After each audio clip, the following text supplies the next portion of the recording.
Guys, ganito kamura ang seafood buffet dito sa Thailand. 299 baht.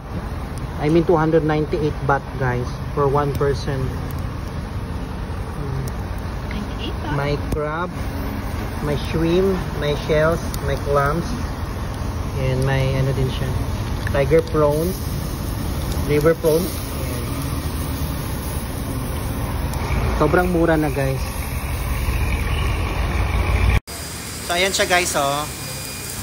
May crab, may shrimp, may clams, may river prawn.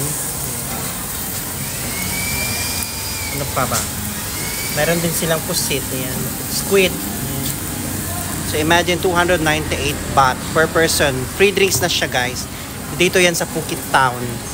Ayan. Seafood buffet. Unlimited na yan guys. Unlimited. Seafood buffet. So if you're here in Phuket, Thailand, just drop by here at Phuket Town. Malapit dito sa mismong Robinson, Old Robinson Mall.